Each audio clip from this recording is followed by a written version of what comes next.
赖场实讲，其余杂质长毛象。问题剩下那个2%到4%，比如说高金素梅，他也不认为你把我算到那里面去，我就会跟你亲近。第4讲国防，聊什么不好？聊无人机。64年赖清德视察无人机，现场出现大大的一个标志写 T Motors 公司总部在英雄之城南昌。以色列有20%多的阿拉伯人口啊，绝对不是其余族这种概念啊。内塔尼亚胡经不住查，他的腐败太严重，所以他能把自己塑造成西安主义的民族英雄，打一下叙利亚，打一下黎巴嫩，打一下珍珠党。但是我觉得这跟赖桑非常像。Ladies and gentlemen, welcome the host.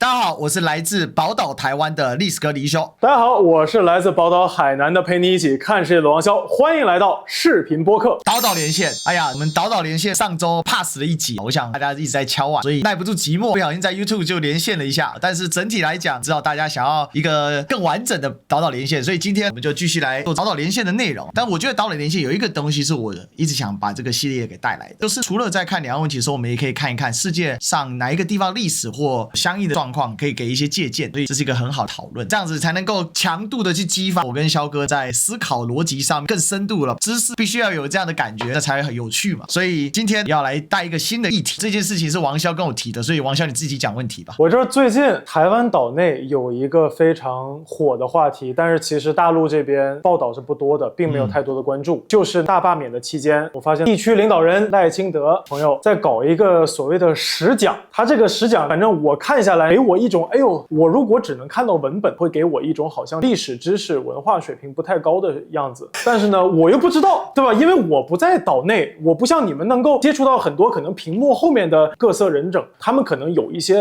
比如内幕消息，就说，哎，为什么赖桑这么讲，搞出这么搞笑的事情来？所以呢，我真的是非常非常想要跟你聊这样一个话题，因为他现在已经聊了4讲了，要不然你先给大家先科普一下，就他现在搞的这个10讲大概讲了一些什么东西，在岛内引起了一些什么样的反应。赖清德10讲，我个人认为那个这个主题究竟是什么，并没有这么样的重要。当然，我还是基于科普的精神跟大家讲，主题是依序国家团结、宪政体制、国防，这是他现在讲的4讲。再来是外交、两岸、民主、和平、繁荣以及均衡台湾，依此为10讲。这10讲题目是他在第1讲引言的时候，他就把它给定了下来。那赖清德所谓10讲，他把它称之为团结国家10讲，简称团结10讲。我们一般要把它简称赖清德10讲或赖赏10讲。我喜欢叫他赖赏10讲，因为极具他个人特色嘛。我先他目前到这4讲具体呈现的整体的形式，第一个是他用他很自我的方式把它给表达出来，这个跟蔡英文很不一样。大家也知道520是台湾的领导人上任的日期，所以每一年他会有周年谈话或者是就任的讲话，这相当重要。蔡英文会每一次把讲话的时候当成一个很严肃的课题，然后他基本上我认为是一个相对保守的表达方法，从头到尾一定死钉钉的提词器，他很厉害的。今天我想这个就国人这件事情在台湾的未来该如何来发展，因为左边一台右边一台，这个是蔡英文的特色，几乎不带个人的感情跟各种强烈的面部变化，非常沉稳的。但赖清德10讲当然他也是事先写好稿子的，他也读提词器，但很明显的是这个稿子绝对不像蔡英文，虽然最后定稿一定是经过他的手，但主要的稿件的构成上面应该是幕僚是出了很大很大的力气。而且我们其实相当清楚蔡英文过去智囊，比如说洪耀福、洪耀南兄弟啊，或者是姚人多等等，他有很多的这智囊，然后我们很清楚这些人。赖清德目前的真正的文胆智囊并不明显，黑熊沈伯洋啊，我想这个已经是两岸名人了，都被制裁了嘛。那他爸爸在大陆的这个事情那么精彩，我想至少你关注岛岛系列，你肯定知道这个人。虽然我把他戏称为他是赖清德的智囊，但我一直不认为黑熊的文笔有这么糟糕哈。再怎么样，黑熊沈伯洋他本身至少是尔湾大学毕业的博士，这里面我认为不是他的笔触。这10讲很显然是赖清德个人的笔触，跟他过去长期从政以来他的言论的展现的方式是非常接近的。所以我为什么会把它叫赖赏10讲，大家就懂原因了，因为极具赖赏个人特色，所以赖赏10讲更贴近什么团结国家10讲之类的这种虚无缥缈的主题。在这个基础之上，目前所讲的4讲每一讲都非常的突出。第1讲我家他讲到长毛象就是猛犸象，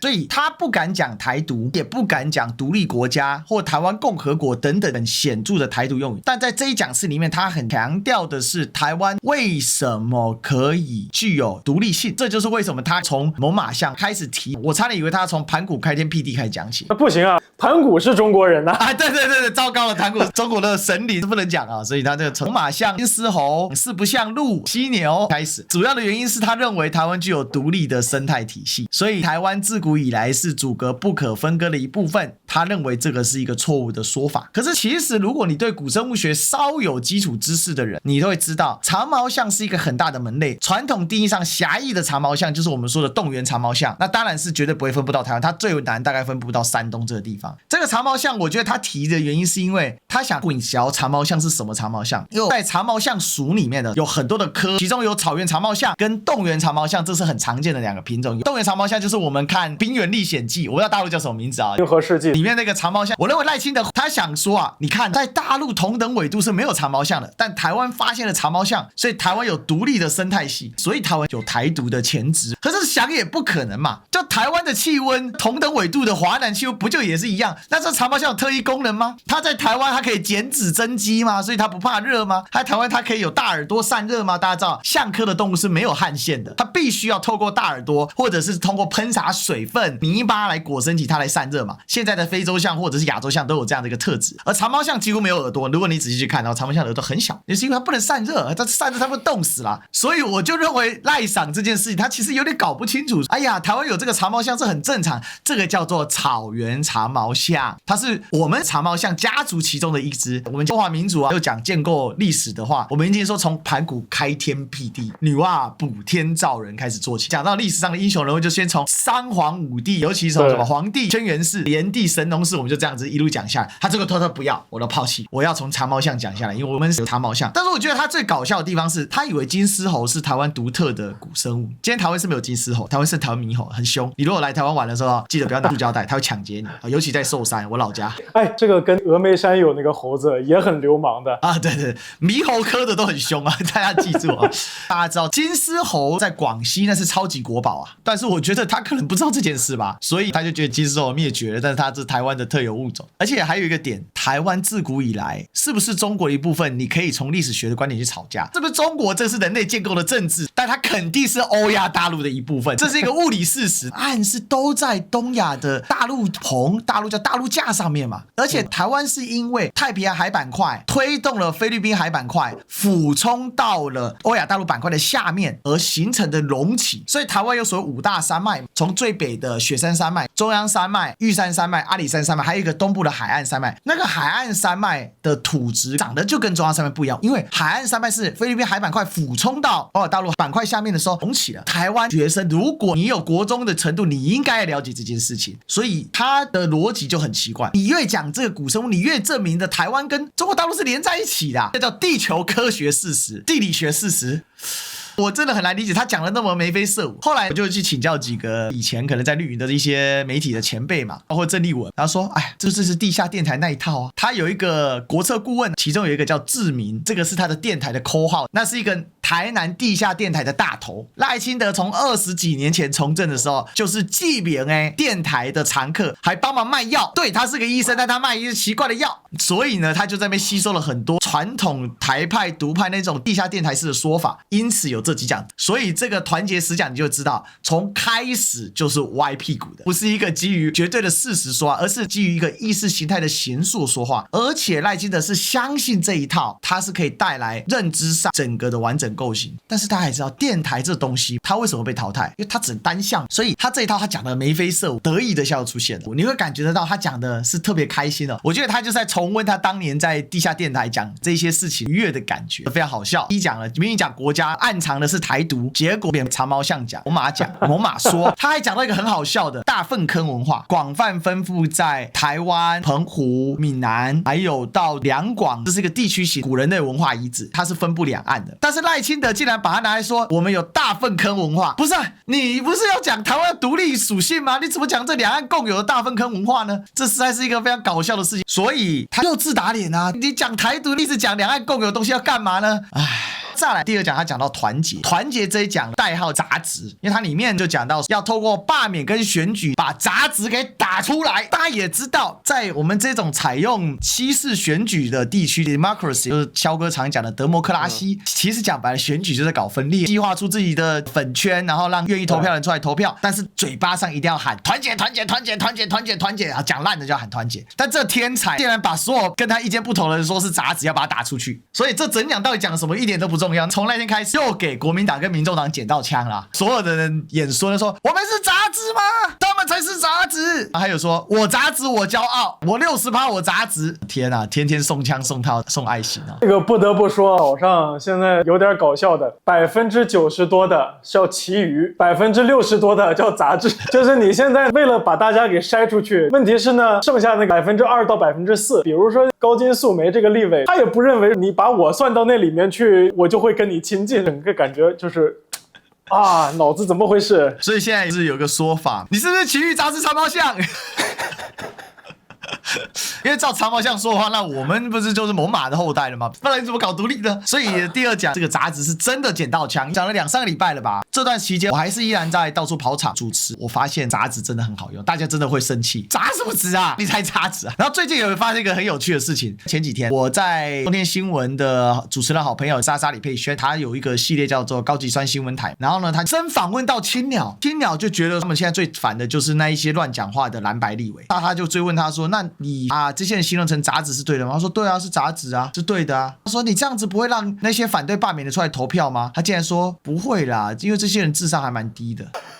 认真，这一个影片在台湾变爆款，真的变爆款了，一天就10万了。你知道，在台湾一天 YouTube 上10万是很有流量的哦，更别说转传的秀转影音，等于说这个杂志说影响也是蛮深远的哦。所以也没有人知道他到底第二讲讲什么。第三讲讲的是宪政体制，这个宪政体制赖清德又犯了2个巨大的毛病。第一个乱讲历史，因为台湾目前的宪政体制事实上是在大陆时期就定下来。虽然我知道有些人可能会说台湾现在是为政权什么，这个是一件事，但是就政治的主体的延续性，确实中华民国这个政权在大陆时期就留下，而且我们依然沿用。最早的时候是五五宪草，张君迈先生他们基于当时的战乱跟国家分裂的背景之下，经过政治协商会议。这个政治协商会议最初的版本是有国民党、共产党、有其他的一些党，还有社会贤达人士以及专家们去组成制宪委员会，所以他没有各派的。那赖清德就简化了，这事实上也是过去假台派自称为独派的这些人，他们在针对中华民国的宪政体制是移入台湾这件事情，他们认为五五宪草的制定没有台湾人的参与，这个移入是不合法、不合理且未经过台湾人同意的一个基础说法。可是这件事是大错特错，因为虽然后来在中华民国宪法正式投票上面的时候，后来是闹翻了，没有错。但是第二次国共内战的期间，事实上国民党依然是召开了全国的制宪会议，而这个全国指的是在1945年之后，日本投降，当时的中国呢重新的取回了被占领的，包括东北英文叫 Manchuria， 就满洲国那一块，还有台湾跟澎湖群岛，也就是这个中国除了那一些真的是够不到，比如说西藏的噶夏政权，当时蒙古在苏联的支持之下，它还属于实质独立的状态，只要能够来人的地方都派了代表来，这个叫全国制宪会议嘛。这个制宪会议上呢，台湾也出了大量的代表，而这些代表后来回到台湾，很多都变成政坛的大佬，尤其在地方的政坛上，其中有名的林洋港，当年还小咖，他也是候补代表开这个国大会议。另外呢，比较有名台湾的文人黄国书，他是客家大佬，后来在国民党里面也混得不错，但有一部分人在228事件当中受难，受到冲击。但不管怎么样，就现实来说，这一本宪法在制定的那一个 moment， 台湾人是确确实实参与，而且这些人是经过台湾省议会选举推派出来的。所以有台湾人这件事情是板上钉钉的事儿，毋庸置疑，而且是经过台湾人选举出来的。这些人后来在台湾还是依然在担任政界的代表，因为台湾虽然两蒋政权到了台湾之后，也就是中华民国政权撤退到台北这个地方嘛，就大陆人说的小朝廷的时代，可是地方选举是从来没有断过，是中央选举被冻结了，因为他说我们缺失了大陆一整块，所以不能改选国大代表、立法委员，所以他整不到候补啊，就是前面死掉，然后后面第二高票补上，补到最后都不知道补什么了，那称之为万年国代。但是在那个 moment， 当时两岸同属一个中国中华民国的时候，那个代表是有派上，结果赖清德竟然他把五宪草的制定跟后来制宪国民大会所颁布的正式中华民国宪法这件事情有台湾代表，他完全搞错了。他说台湾人就是没派代表，这个说法在地下电台是一个常见的错误，结果他竟然公然讲出来，被人家批评的要死。后来赖清德办公室就总统府默默的把语句给删除了，相当于他认怂了。这很难啊，赖上什么个性？另外在同一讲词里面，他还讲到另外一个很扯的事情，不是你掌握多数就可以做决定，不是啊，少数服从多数，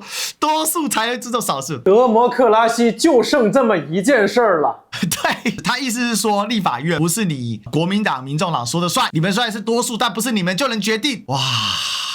亏他选了一辈子的局啊！像我打从出生就开始有投票了。因为小蒋是民国77年1月挂掉的，他在前一年就解严了。我是民国77年10月出生，已经换李登辉了。所以像我们这个时代，讲白了，威权已经结束的时代了。所以这简直是震碎三观。因为在台湾，从国小1年级就开始教你开班会，班会要选主席，那当然就是推举最多，然后选班长、风纪股长、选学艺股长，这从小教育啊，票多的人当选啊，票少的人输啊。我的天哪，到底我不知道大陆这边是怎么样。所以你知道韩国瑜那一句话的含金量不断的上升啊。选举最大的秘密就票多的赢，票少的输。当年被认为是废话，被认为韩国瑜是智障，现在发现韩国瑜不仅不是智障，他是先知。对。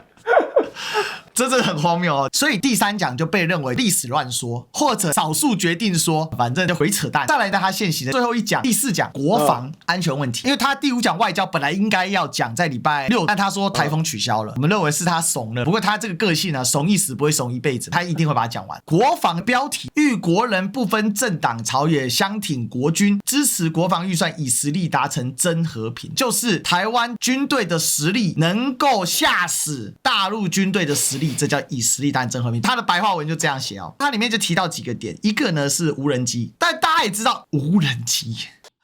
聊什么不好，聊无人机。你知道，连黑熊学院的空拍机都是大奖，他很认真。然后他还批判了在野党阻挡嘉义民雄的无人机园区的预算，因为在2024年4月赖清德当选，但是还没有正式上任，他以准总统的身份去视察了无人机。有趣了，现场就出现一架无人机，厂商了介绍的口沫横飞，说我们这是跟英国、土耳其合作的无人机。结果呢，记者一拍，尤其最令人讨厌就是军事记者，上面写 design manufacture in China， 中国设计与制造，还不是中国制造哦，是中国设计与制造。上面大大的一个标志写 T Motors T 一杠 Motors， 这公司总部在英雄之城南昌。这个大陆朋友一定很有感觉，南昌是国共第一次内战共产党起义，叫南昌大起义。对，我们说解放军诞生的日子。台湾因为是中华民国史观，就是中国国民党史观，所以我们叫做南昌大暴动，或叫南昌工农大暴动，是共产党煽动的。但不管怎么样，这个地方继续有历史跟这个价值。而且我去查了 T Motors 这家公司，他很自豪我们的总部在英雄之城南昌。所以我刚才讲英雄之城不是我自己加的，是这公司写的。这公司有点红啊，各位。然后呢，他说他行销全世界，现在是头部的品牌，他们合作厂商有几百家，所以马达那个照片点击他公司的网页里面的时候，你会发现，哇，他们的明星产品就是4轴无人机那个螺旋电机，上面写的就是 Design 斜线 Manufacture in China。那一张照片永流传，结果在野党知道之后，当然会不爽嘛。你不是说你要无人机国家队吗？然后厂商厉害，发明一个经典名词绯红的转换，什么意思？这个红就是指大陆，因为中国共产阿共红色，民进党真的会发明名词，只要说我们先设计出来，但我们以后会做绯红转移，把里面零部件去大陆生产化，就不要 Made in China， 就叫绯红转移。不是，我没理解。可是你这个东西，我盲猜啊，你甚至可能都不是去联系那个公司，你可能就只是在线买了一批，然后人家给你寄到这边来。这个东西有什么绯红转移？就是难道你的意思是说，哦，你把这个东西买过来了，然后呢，我把它全部都拆开，这个螺丝钉我拿扔掉，然后呢，换一个在台湾生产的螺丝钉我放上来。对，这什么东西啊？这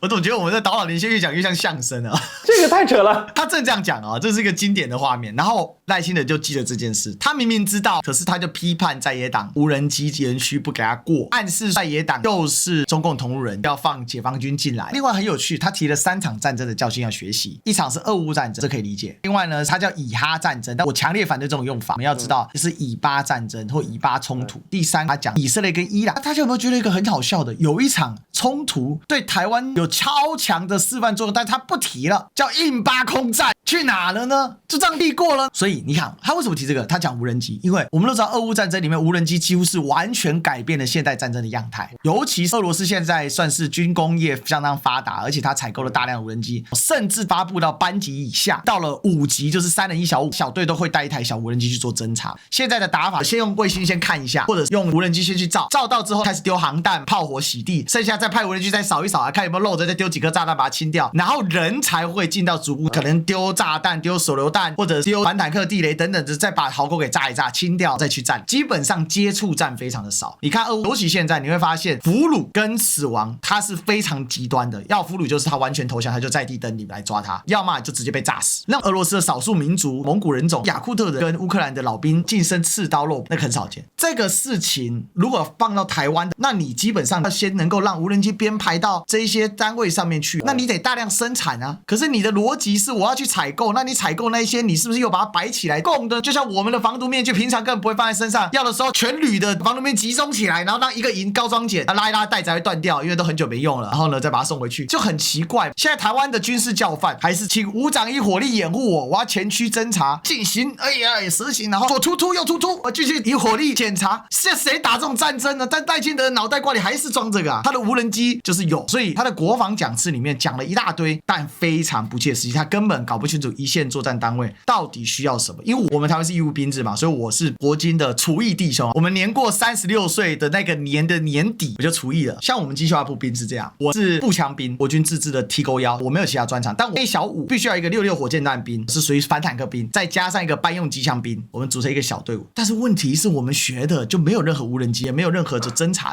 它还是属于营级单位或者至少到连级单位。稍微有军武知识的大家就知道，就赖清德那这样讲下来，他完全跳脱了基础的一些知识的内涵。所以这4讲下来，要实际没实际，要理论没理论，到历史还错误百出，唯一的就是要政治语言，什么猛犸象、杂质说、乱七八糟历史说，没有一个是搞对。这就是目前赖场10讲前4讲具体的状况。哎呀，我这个听下来啊，我就发现他这个话关键肯定不是在聊台独。大家想一想，如果要台独，他需要做的只有一件事情，就是宣布台独。你是不需要去不断的用理论去包装讲这讲那，因为他岛内所需要做的舆论准备工作基本上也都做得七七八八了。就是你之前跟大家科普过，现状派我们说是最大的嘛，想要读的大概是2-3成，至少嘴巴上面说如果打仗我真的会去打，可能是在1成左右，基本上这个状态是不会变的。加上几十年的台独课纲不断的深化教育，民进党不断的洗脑等等，就是我觉得统派也好或者现状派也好，其实不会因为他搞了10讲能够把这些事情给他调转过来，所以他只要握着那2-3成的人，加上每次中间选民他做一些动作也好，或者通过罢免、污名化、蓝白等等，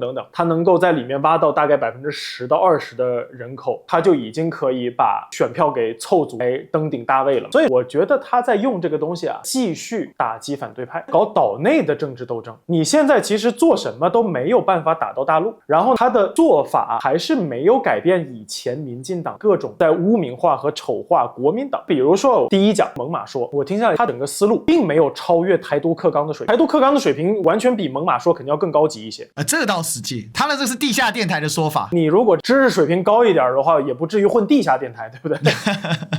台独课纲至少算是文人造反，它是有设计的，我能够看到它里面的那种心眼设计。首先还要强调，它是教你台湾岛上的发生的历史，然后呢，把整个中华民族的历史跟台湾岛上的历史，它就直接分成不同的章节，然后把中华民族的历史给打散掉，变成以经济脉络啊等等，这样子让大家学习的那些学生会去感觉 OK 好像不是一回事，然后不断强调台湾岛上面发生的事情情。如果你只学台湾岛上面发生的事情，那确实啊，那个学生教出来不就只能知道这些事情吗？他并不会形成整个中华民族的民族记忆或者民族自豪感。然后他在猛犸说这一讲里面给人的感觉异曲同工，他就是在强调我们台湾岛上生态自成一系，地理自成一系，所以给我的感觉就是你已经搞了几十年的台独课纲，结果你的理论水平在搞谋划的水平在下降，让人感觉文化水平不高，对吧？好像没有太读过书的样子。我纳闷呢，按理说他现在是地区领导人，他掌握着大量的行政资源，大量的政治机器，大量的钱权官位可以用来交换，那他应该有机会有能力来网罗到很多知识水平很高的人，但是好像没有。难道他有什么更深的想法吗？是不是有一些什么更奇妙的设计？他是不是有一些阴谋在里面？但是我现在听下来好像就是纯粹是这个人水平不高。这其实是一个很有趣的问题，到底赖清德是真的程度太差，还是他真的相信？这两个不一样嘛，就他真的相信可能也是基于程度差，但是因为他就已经相信了，所以他不会去质疑这个。但凡台独人可能带有一些信仰，但是如果我们往更深层次去走，我觉得他在仿效一个人，他在仿效孙中山，因为孙中山有所谓的孙文十讲。赖清德我自己对他的观察，我觉得他有3个偶像。第一个偶像是老蒋，搞偶像崇拜，赖清德就很喜欢被他崇拜啊。第二个搞威权，不能质疑他。第三个搞特务机关搞人，以前老蒋用的是军警宪特，现在他用检察官，不是也是一样意思吗？北检到处抓人。最近台湾发生一个很可怕的事情，有一个脸书的粉专版主，因为很不满柯文哲的前副手彭正生的太太被检察官司法骚扰跳楼自杀了，他是属于柯文哲支持者，就所谓的小草，所以他就把台北地检署参与柯文哲金华城案件里面检察官照片跟姓名给公布了，但他其实只是透过网络收集这些资料，因为大家也知道，警察或者是法官，因为他有一定的权威性，所以他的升迁表彰都是公开的，而且他必须被公开，因为他本来就要接受人民的质疑，政务公开，所以这些都是公示资料。结果他把它整理成一个表格，他就被抓走了。可是，在台湾是很轻的，就是2年以下，根本不能被羁押。就他们就说，因为他泄露了个资，这是不对啊，全部都是公示资料。他也是说，请记住这些检察官，然后说他有共谋串证的疑虑，就被捉押进监。台湾非常非常严重啊，这相当于犯了重大刑案，去抢劫、杀人、强奸、掳人勒赎之类的，才会出现这个状况。转移到这个梗图的情侣，加上了血迹，命债命偿也被抓走了。那他转贴说命债命偿加血迹可以理解吗？你恐吓检察官，这总是不对嘛？这就是现在赖清德任何胆敢挑战他的人当场抓走，所以他的偶像是老蒋。第二个，他的偶像是孙文。孙文有10讲上依国，那他也是医师啊。我赖医师，我要依国，就这个台湾创造建国理论，可以讲10讲。再来，孙文是国父嘛，所以他要做台湾国父。第3个，孙文在台湾有个超级铁粉，也是个医师，叫蒋渭水医师。在台湾日本殖民时期，他是做文化抗日的，在台湾的社会地位非常崇高，所以他影响很大。柯文哲的偶像也是他，我认为赖清德部分偶像也是他，但是蒋渭水真正的偶像是孙中山。当然，我认为他还有第3个偶像袁世凯，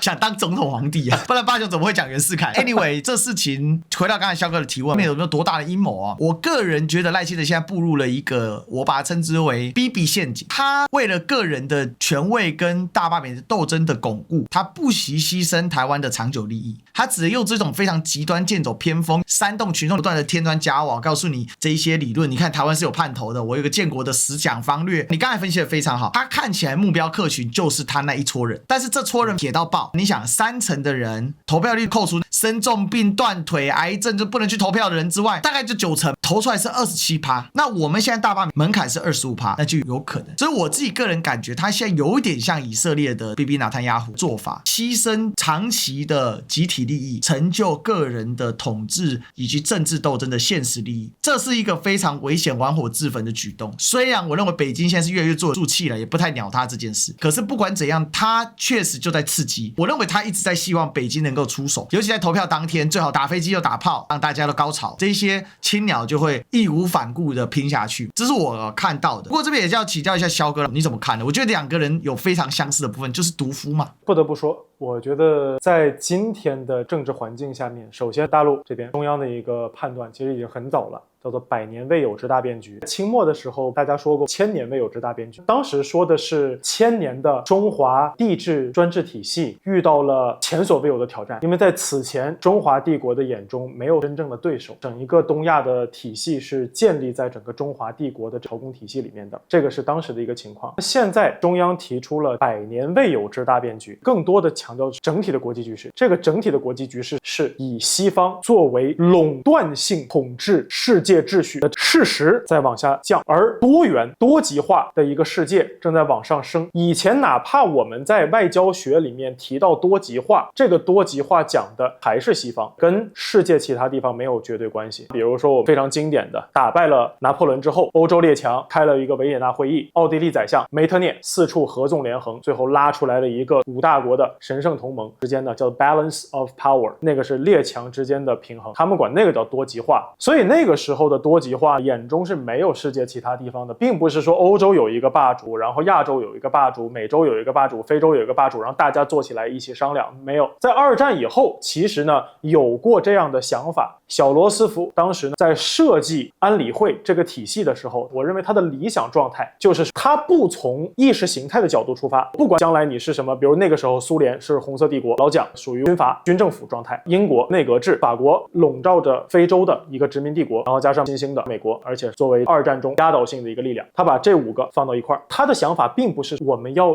搞意识形态斗争，而是至少这5个国家之间我们不要互相发生战争，这个叫做他的军事状态，也是一种 balance of power。 当然今天很多人又说这那，但是其实他当年的设想就是至少如果要欺负人，咱们之间要有一个说好，因为有的时候小国之间打着打着就变成大国被牵涉进来了，就是当年克里米亚战争。但是呢人亡政息啊，他还没来得及见到联合国的成立他就走了，结果没几年呢，布鲁门一上来这玩意儿就被他给玩坏了，朝鲜战场上面几大国都杀起来了。所以以前其实还是西方比拳头大的这样的一个状态。那今天100年未有之大变局，最关键的真正的可以以实力的角度去跟西方说，你不能再垄断这个世界的秩序了，有事情大家一定要商量。当然这个东西也是一个过程性的东西，就是目前大陆的学界有快的这一派也有慢的这一派，但是呢许多人的分析大概中美2国之间应该会在2035年最后可以接受互相的一个新的状态。因为对于霸权来说，霸权的瓦解也是一种心态崩溃的过程，他肯定一开始会很愤怒，后面慢慢认知到自己的不足，再到后面有一种沮丧的过程，最后平和135进程论。对，所以这个可能是一个过程。然后呢，等到他慢慢的接受这个状态了，那就可以真的跟中国坐下来聊一聊，到底应该怎么样发展。其实你看这个过程在日本已经发生了，日本当年是想要当亚洲火车头的，他也是经历了这样一个过程，一开始比较愤怒啊，反华呀，要不断的通过拜鬼来刺激中国人民的情感，慢慢的就是不愿意跟中国互相见，再慢慢到一种沮丧。日本各种互联网评论，除了那种极右翼很疯的人，另外呢都已经开始躺平状态，就是我争不了，不争了，不是对手。再到现在可以开始慢慢跟中国能够谈一谈，是不是能够接受中国现在这样的状态。所以在这个发生的过程中，人的心态是不健康的心态，就是一种变态的状态。我觉得目前赖桑正在集中的体现这样一种变态的状态其实也不单单是赖桑了，很多那种自认为自己应该很牛，但是其实慢慢的发现好像自己没那么牛的人都会体现出这样的状态。比如说内塔尼亚胡其实他最理想的状态是23年开战之前，他在不断的跟中东许多国家恢复外交关系，先跟阿联酋、巴林，后来又打完第4次中东战争之后就已经跟埃及建立外交关系，然后呢又跟摩洛哥等等等等，就是他在慢慢的突破他的孤岛经济。如果他能突破这个孤岛经济，他的石油不就可以用一种更方便的方式进入以色列了吗？但是2023年战争爆发这个战争其实有2种方法，快打和慢打。快打你如果真的是觉得哈马斯是恐怖分子，你就用斩首行动。后来的事实也已经证明了以色列是有能力对哈马斯进行快速斩首行动的，打完了之后赶紧拉回到和平状态，我们继续之前的外交攻势。但是他选择慢打的原因其实就是因为以色列国内的问题，他之前一直在玩右翼。当你开始玩民粹的时候，你会把自己逼上一条很尴尬的道路。民粹是不容易玩的，因为民粹是一旦你开始了你是不能退的，你稍微退一步你就软，你一旦软，万劫不复。所以他不断的在给他的利库德集团拉更多的盟友，而这些盟友太抽象了，他也是通过分化。德莫克拉西其实就是在搞分化。我觉得这个德莫克拉西最大的问题，经济上行时期的时候大家还有说因为有钱分嘛，一旦进入到经济下行时期，德莫克拉西无法阻止一个政权往崩溃的边缘冲刺，加速。而以色列今天的经济状态就是这样的呀，因为以色列它是一个孤岛经济，它确实可以通过欧美的资本市场更容易去海外上市，更容易拿到海外的投资。问题是你一个国家的经济不可能只搞高科技，国计民生，衣食住行这些东西你搞不定那是不行的呀。而衣食住行这些东西越来越贵，你说大家到底每天需要多少高科技呢？但是我每天确实是需要吃喝拉撒的呀，这就是问题。那他不断的把右翼拉进来，底层的人又把有限的国家的资源不断的去收买那些民粹或者他需要照顾到的这些选票，结果这个国家的经济就不断的在朝着一个不健康的方向去狂奔。而这样反噬过来越来越极端，他就不断的得在政治上面制造敌人，而对他们来说敌人就是阿拉伯人。他制造阿拉伯人关键在于他在给大家提供一个错误的样子。其实我觉得这跟赖桑非常像，以色列不是一个犹太人国家，以色列也是一个多民族国家。以色列有20%多的阿拉伯人口啊，绝对不是其余族这种概念啊。那你想想，这是一个什么概念？这是一个非常庞大的数字。结果呢，他要把一个国家里面20%的人进行一种系统性压迫。那你跟当年美国搞黑白分治、种族隔离有什么区别？没有明确区别。所以我之前去以色列旅行的时候，我也去采访过很多的好读书的阿拉伯人，他们会选择学医，学完医以后最理想的状态直接移民。但是更多的阿拉伯人没有出路的。那你说这些阿拉伯人，他难道自己心里面没有那股怨气吗？结果呢，有这股怨气就肯定会反噬到社会矛盾上面，反噬到社会矛盾，内塔尼亚胡集团、右翼集团又可以拿这种反噬的社会矛盾来做文章，就说你看，我就说他们不团结吧，我就说他们跟我们不是一拨人吧。问题是你要知道，他是被你逼成那个样子的呀，他不是说他天生就这个样子呀。结果呢，这拨人跟你产生矛盾，他就开始推更加极端的这些法案，比如身份法案，后来的司法改革。而这个司法改革里面是要把甚至是那些相对理性的犹太人推到对立面，就很多的犹太人，很多的以色列国民，他是很反对你去系统性压迫阿拉伯人的，所以那些人也走上街头，说我反对你搞司法改革。那我反对你搞司法改革，我应该查你啊。而内塔尼亚胡在位这么长的时间，他是经不住查，他的腐败太严重了，他之前因为腐败已经下台过一次了，所以他只能通过把自己塑造成一个西安主义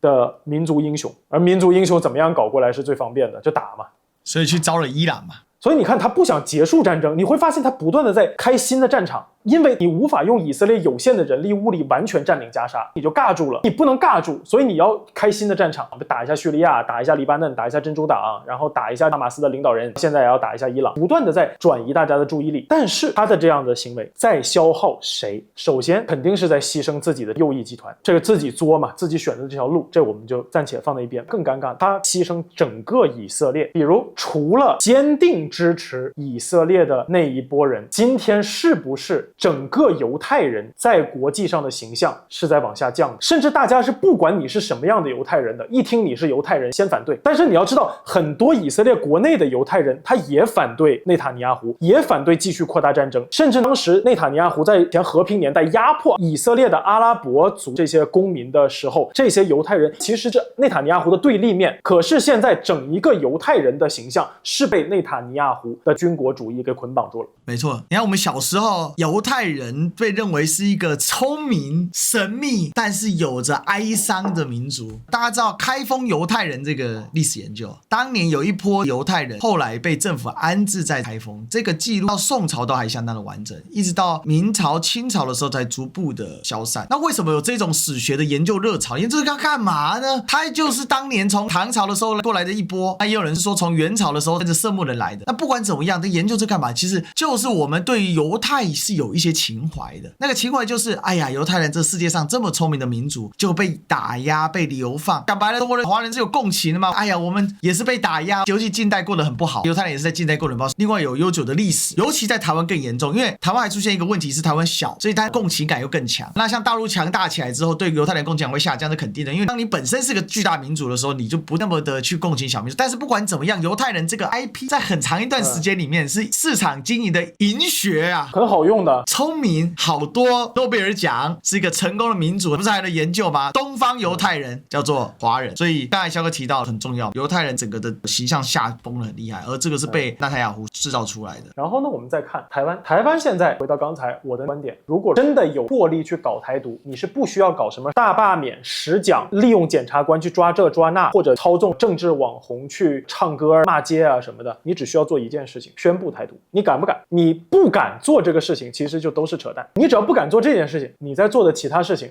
其实对于大陆没有什么绝对意义，因为你打的是国民党。而我们导导系列这么多期，我也跟的这个观众说过，从大陆的角度来讲，尤其是从我们90后、00后这一代人，我们对国民党也没有像老一代人那么亲近。就在我们看来，绿是搞台独，蓝是搞独台，反正对我们来说结果都一个样，就是没有办法推动统一。所以在大陆为什么很多人还支持赖清德？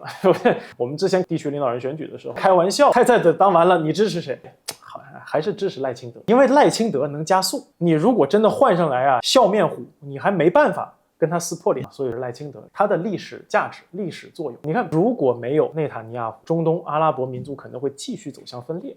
对不对？还有伊朗啊，伊朗这次世俗派跟教士派，或者我们说保守派被打团结了嘛。你看打那几天，第一波就抓了700个意监啊，后来陆陆续续抓了不都破1000人了嘛，有些严重的还当场就被处决了。那过去伊朗想抓这些人是根本抓不了的，你想哈梅内难道不想抓这些人吗？想啊，想得不得了啊，不抓他随时半笑死啊！一抓就说哇，你迫害世俗派，你这个就是独裁政权，你这教士派没有共同相处的雅量，你这个拿宗教压迫人。因为伊朗是很世俗的国家，所以内部一做反而来把伊朗给打团结了。而且伊朗飞弹大火箭刷，结果前2天英国的报纸才讲，有6处重要的军事设施被伊朗准确命中，但是以色列做风控，把消息给压住了。可这是一点都不意外，因为黎巴嫩真主党已经公布多次，包括海法、特拉维夫等地方的超高清晰，而且是用空拍机慢慢拍，还帮你标定坐标的这一些动态图资，以色列竟然也没能阻止。所以打老半天，以色列号称6层防空系统，根本搞笑了嘛。萨德、爱国者、剑2、剑3、大卫投石所，还有铁穹，结果搞了半天还不是被大火箭齐刷刷的搞各种地面拦截吗？所以我觉得，当你出现一个领导人，他是以牺牲整体利益来成就个人利益的时候，事实上结果就是你这一个整体的实力被看穿。台湾现在面临就是这个样子，原本还有一点没办法那么透，虽然大陆很有底气说两岸的对比是越明显，可是民进党执政的这9年，接近第10年了嘛，他所揭露的结果是底气快速的被卸掉。但是蔡英文还没那么严重，就像你讲，蔡英文是个笑面虎嘛，但是到了赖清德的，他快速的消耗了这些底气，然后来成就他自己。你看我讲的赖长实将多棒啊，大家该团结对吧？多数要听从少数的意见，我不是少数哦，我用把你杂质打掉，你就知道该是跟谁团结了。所以赖清德很明确的消耗台湾基础的实力，其实你从国际地缘政治去对比就知道。那最后我想要把这个事情又做一个世界线的收束啊，第一岛链的改变，最近看更明显的，这一次的北约峰会，李在明根本完全不去，然后石破茂一看李在明不去，哇，太好了，我正愁没机会不去了。然后最近石破茂还想跟北京这边多谈一点，然后中日韩 FTA 搞不好这一波还真有点机会嘛。那这个是一个很重要的讯号弹了，一旦加入了 FTA， 就代表你在经济治权上面取得了一个同步跟协调的过程。因为大家知道，从中国历史来贯穿，中国更强调的是共荣，不管是朝贡体系或是什么体系，它有共荣的一个基础。